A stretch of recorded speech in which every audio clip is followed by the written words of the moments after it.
నమస్తే. నాగర్ కర్నూలు ఇష్యూ ఏమైంది అని చాలామంది అడుగుతున్నారు. సో మనం ప్రస్తుతం తెలంగాణ మానవ హక్కుల కమిషన్ దగ్గర ఉన్నాం. జస్ట్ ఇంతకుముందే మానవ హక్కుల కమిషన్ చైర్మన్ షమీమ్ అఖ్తర్ గారిని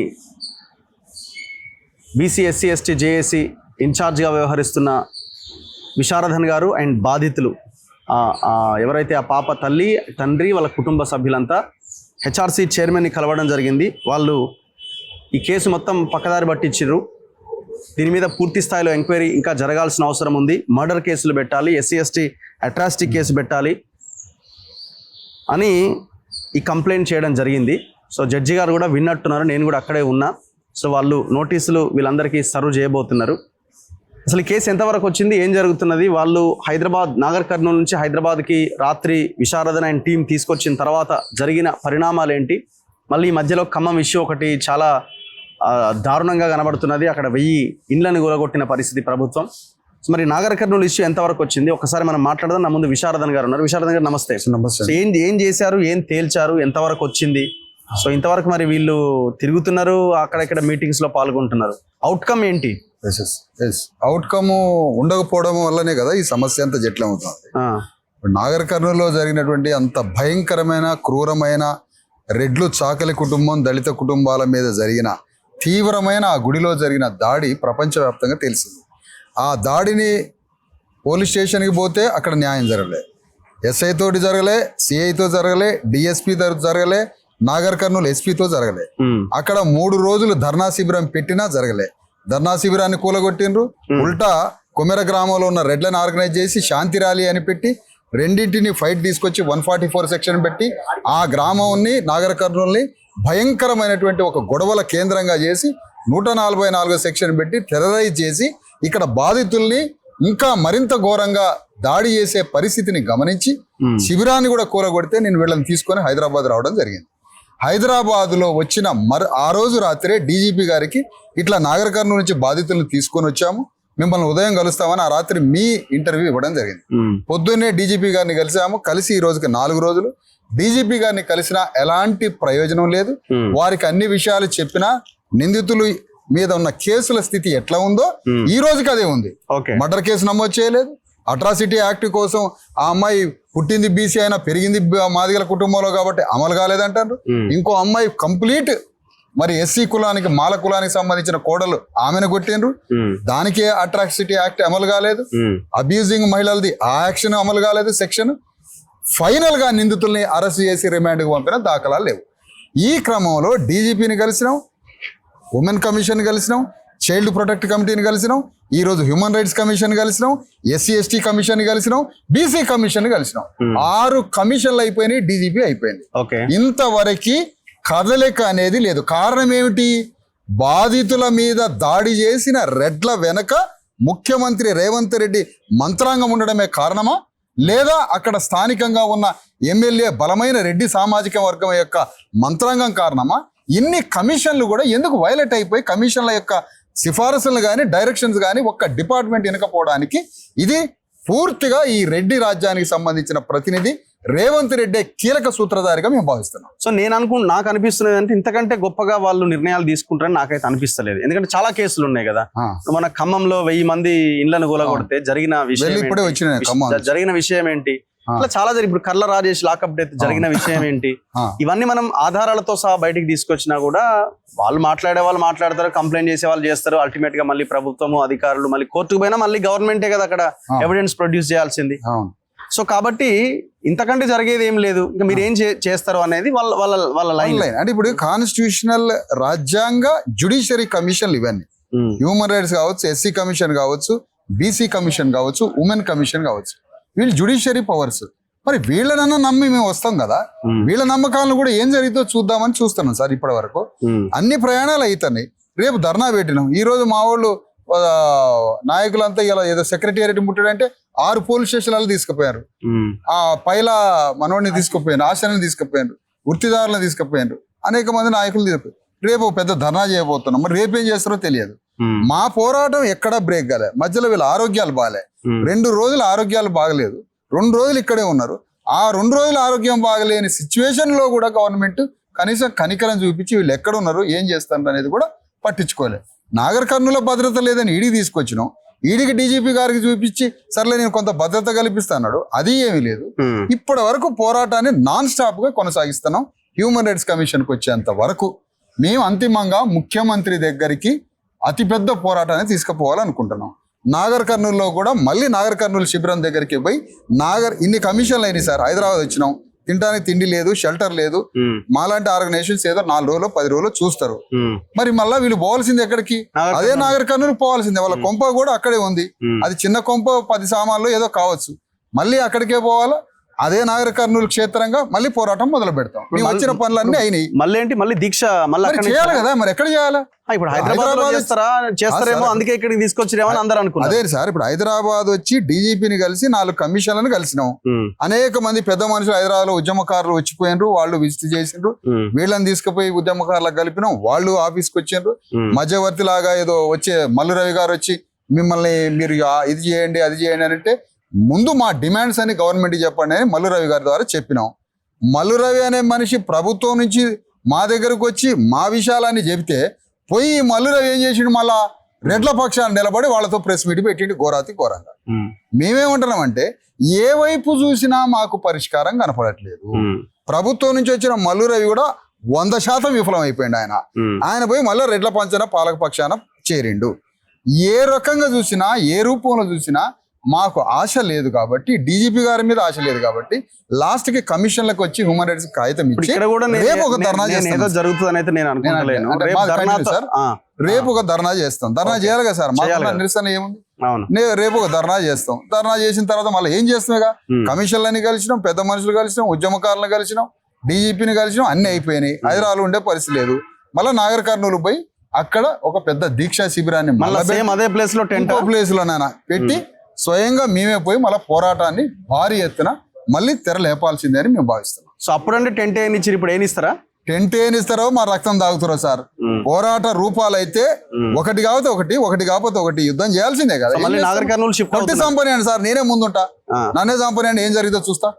నేను మాత్రం వదిలిపెట్టేది లేదు, సమస్య లేదు. నేను పోతా, వీళ్ళని తీసుకుపోతా, కూర్చోబెడతా, కొడతారా, తంతారా, చంపుతారా, నన్నే చంపుతారా లేదా బాధితుల్ని చంపుతారా? వాళ్ళు డిసైడ్ అయినట్టుగా ఆ చుట్టూ ఎమ్మెల్యేలతోనే మాట్లాడిస్తున్నారు. మళ్ళీ తట్టు ఆ కమ్యూనిటీ, అదే రజక కమ్యూనిటీ ఎమ్మెల్యేతోనే మాట్లాడించారు. న్యాచురల్ డెత్, అది ఎవ్వరు ఏం చేయలేదు అని. ఇంకొక ఆయన అయితే ఇంకా ఇదిగా కేటీఆర్ ఏదో 20 లక్షలు ఇచ్చిండు అని కూడా, ఆమె ఏదో చేసింది అని కూడా మాట్లాడారు. విన్నారా మీరు కొన్ని బైట్స్? సో వాళ్ళు డిసైడ్ అయ్యారు అనమాట, ఇది ఏదో రకంగా హషప్ చేసి క్లోజ్ చేద్దామనే ఆలోచనలోనే గవర్నమెంట్ ఉన్నదని అర్థమవుతున్నది. అవును, గవర్నమెంట్ క్లియర్ కట్ గా నిందితుల పక్షానే ఉంది కదా సార్. నిందితుల పక్షా నుండి కేసుకి నీరు గార్చడానికి ప్రయత్నం చేసుకుంటూ కేసుని కంప్లీట్ పక్కదారి పట్టించి పోలీసు వాళ్ళు ప్రభుత్వం అండగా నిలబడి బాధితుల కేసు బలంగా పెట్టి కేసు నిందితులు ఉరిశిక్ష పడేదాకా పోరాటం చేయాల్సిన ప్రభుత్వమే నిందితుల పక్షాన్ని నిలబడింది అంటే ఇది రెడ్డి రాజ్యం అని ప్రూవ్ అయిపోయింది. డ్యామేజ్ రేవంత్ రెడ్డికే అవుతుంది. ఘోరం ఖమ్మంతో నాగర్ కర్నూలుతో సర్వనాశనానికి వచ్చింది. మరి వాడు రాజ్యాన్ని నిలుపుకుంటారో మనకు అనవసరం అది, కానీ పోరాటం మాత్రం ఆగే ప్రశ్నే లేదు. ఈరోజు చాకలి ఎమ్మెల్యే వీర్లపల్లి శంకర్ని తీసుకొచ్చి ముందుకు కూర్చోబెట్టి సేమ్ సామాజిక వర్గం నుంచి వీర్లపల్లి శంకర్ వచ్చి ఈ అమ్మాయి న్యాచురల్ గా చనిపోయింది, ఎవడు కొట్టలేదు తిట్టలేదు, అదో చిన్న పంచాయతీ అని అంటాడు. మరి చిన్న పంచాయతీ అయితే కలెక్టర్ కాంపన్సేషన్ ఎందుకు ఇస్తానంటాడు?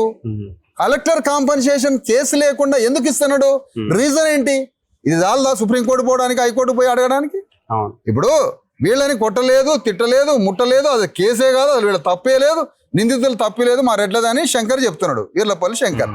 మరి నేనంటున్నా కలెక్టర్ పిలిపించి, అయ్యా మీకు ఎస్సీ ఎస్టీ కమిషన్ కింద లేకపోతే పలానా దాని కింద మీకు 1,00,000 రూపాయలు, మీకు ఇల్లు, ఓ కాంట్రాక్ట్ చిన్న ఉద్యోగం ఇప్పిస్తానని కలెక్టర్ మాట్లాడిండు. ఏ కారణం చేత కలెక్టర్ ఇస్తాడు? ఒక పక్కన వీర్లపల్లి శంకర్ ఏమి లేదన్నాడుగా. మరి ఏమి లేదన్నప్పుడు ఈయన ఎట్లా ఇస్తానంటాడు? పోలీసులు ఏమి లేదంటారు, మరి కలెక్టర్ ఎందుకు ఇస్తానంటాడు? రీజన్ ఏంటో చెప్పాలా? ఈ లాజిక్ మీరు పట్టుకోవాల్సిందే కదా. రీజన్ ఏంటి? ఇది నేను మొదటి నుంచి అంటున్నా. కలెక్టర్ గారు ఏమో పక్కన గొడవ చేయకుండా 5 days చెప్తున్నా సార్. ఇప్పుడు మీరేమో టెక్నికల్ పాయింట్ చూస్తున్నారు, వాళ్ళు ఏంటంటే వీళ్ళు గొడవ చేయకుండా వీళ్ళు ఎవరింట్లో వాళ్ళు ఉంటే ఏ రీజన్ కింద ఇస్తాడు? అందుకే కాదు సార్, ఇల్లు శాంక్షన్ ఏ రీజన్ కింద ఇల్లు ఇస్తాడు? 1,00,000 రూపాయలు ఏ రీజన్ కింద రాసిస్తాడు? కాంట్రాక్ట్ ఉద్యోగం ఆర్డర్ ఏ రీజన్ కింద, ఏ కాంపన్సేషన్ గ్రౌండ్స్ కింద ఉద్యోగం ఇస్తున్నాడు? ఏ కాంపన్సేషన్ గ్రౌండ్ కింద 1,00,000 రూపాయలు ఇస్తున్నాడు కలెక్టర్? ఏ కాంపన్సేషన్ కింద ఇల్లు ఇస్తున్నాడు కలెక్టరు?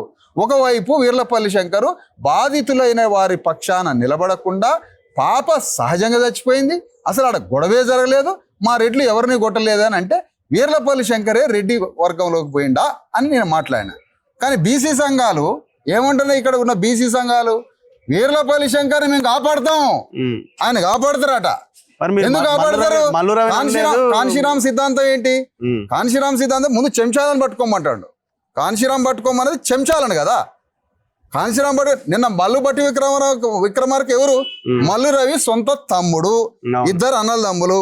బట్టి విక్రమార్క ఏమని వచ్చిన ఖమ్మంలో మూగ హంతకుడు, మౌన హంతకుడు, ఖమ్మంలో జరిగినటువంటి సమస్త దాడికి కారకుడైన మౌనంగా ఉన్న చంపినటువంటి వాడే మల్లు బట్టి విక్రమార్క అంటున్నా. బాధితులైనటువంటి వీళ్ళ యొక్క గోస, వీళ్ళ యొక్క గుండె ఘోష, ఈ బాధితుల పక్షాన నిలబడకుండా నిందితుల వైపు పోయిన మల్లు రవి హంతకుడితో సమానమని ప్రకటిస్తున్నా. ఇంకా రెడ్డి కన్నా ఎక్కువ చిన్నదా ఇది? వాళ్ళ తమ్ముడు నాన్నం, అన్న నాన్నం, ఈ ఇద్దరు దుష్ట శక్తులు తెలంగాణకి. వీళ్ళ ప్రజలు, వీళ్ళ సంఖ్యాబలం, వీళ్ళ సామాజిక వర్గం లేకుండా మల్లు అనంతరాముల వారసత్వాన్ని కొడుకులకు పోకుండా వీళ్ళిద్దరు తన్నుకొని పోయి రాజకీయాల్లో స్థిరంగా ఏర్పడి పెళ్లి ఉద్యమం చేసుకుంటాడు ఆయన. పెళ్లి ఉద్యమం అది. ఇప్పుడు మీరు ఖమ్మమా ముందు నాగర్ కర్నూలు రెండు ఇష్యూస్ వచ్చినాయి, రెండు కాళ్ళతో సమానం. అవసరమైతే నూతనంగా ఈ బాధితురాలైనటువంటి ఈ తల్లిని ఖమ్మంలో జరిగినటువంటి ఘోరమైన 300 కుటుంబాల మీద జరిగిన దాడికి ఈ బాధితురాలతో కూడా నాయకత్వం ఇస్తా, వహించేటట్టు చేస్తా. తీసుకుపోయి ఆ చైతన్యం నేర్పుతున్నాను నేను తనకి. అమ్మా నువ్వు ఖమ్మం పోయి కూడా ఆ బాధితుల పక్షాన్ని నిలబడాలా. ఆమె ఆరోగ్యం సెట్ అయ్యాక అది కూడా తీసుకుపోతాం. 2-3 రోజుల తర్వాత టెంట్ వేస్తున్నారు నాగర్ 100% వేస్తాం. ఏం చేస్తారో చూస్తాం. ఇష్యూ మాత్రం వదిలిపెట్టేది లేదు. ముఖ్యమంత్రి తెలియదా అండి ఇదంతా? ఎందుకు తెలియదు మరి? ఇదంతా తెలిసినాడు ముఖ్యమంత్రి ఎందుకు చేయట్లే ఈ పని? ఏందంటన్నా ఎందుకు అరెస్ట్ చేయలేకపోతుంది? అంత ఏం పోతుంది? తుకారం రెడ్డి అనేవాడు ఒక రాజ్యాంగేతర శక్తి? అసలు ఏ శక్తి? ఆఫ్టర్ గ్రామ సర్పంచ్ తుకారం రెడ్డిని అరెస్ట్ చేయలేదు సార్ ఈ రోజు వరకు.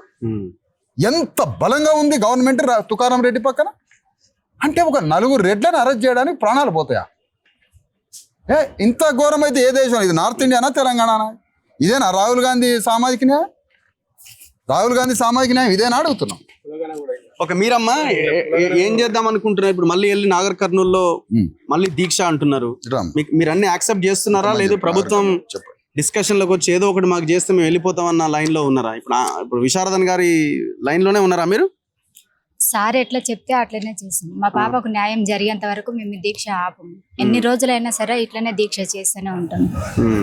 ఇప్పుడు మీ పాపది న్యాచురల్ డెత్ అని కాంగ్రెస్ వాళ్ళు అంటున్నారు. కొంతమంది మా ఎమ్మెల్యేలు మంత్రులు మాట్లాడుతున్నారు. వింటున్నారా మీరు? ఆ వీడియోలు విన్నారా?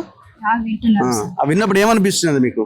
వాళ్ళు దగ్గర ఉండి అయితే చూడలేదు కదా సార్. వాళ్ళు మా పక్కలో ఉండి పాప ఎలా చనిపోయింది అని అయితే వాళ్ళు పాప దగ్గర ఉండి చూడలేదు.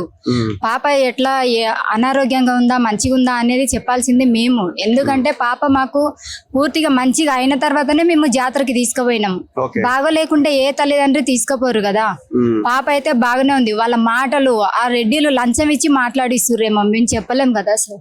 వాళ్ళు ఎట్లనన్నా మాట్లాడుకొని మా పాప మాత్రము ఆ మధుసూదన్ రెడ్డి తన్నిన తర్వాతనే అనారోగ్యంగా చనిపోయింది. సో మీరు అక్కడ నిలబడ్డ వీడియో ఒకటి బయటకు వచ్చింది కదా, దాని మీద కూడా అంటున్నారు ఆమె ఏదో అన్నది చూడండి, బస్సు ఎక్కి ఇప్పుడే వచ్చిన అన్నది, ఆమె గొడవ దగ్గర లేదు, ఇట్లా రకరకాలుగా మాట్లాడుతున్నారు.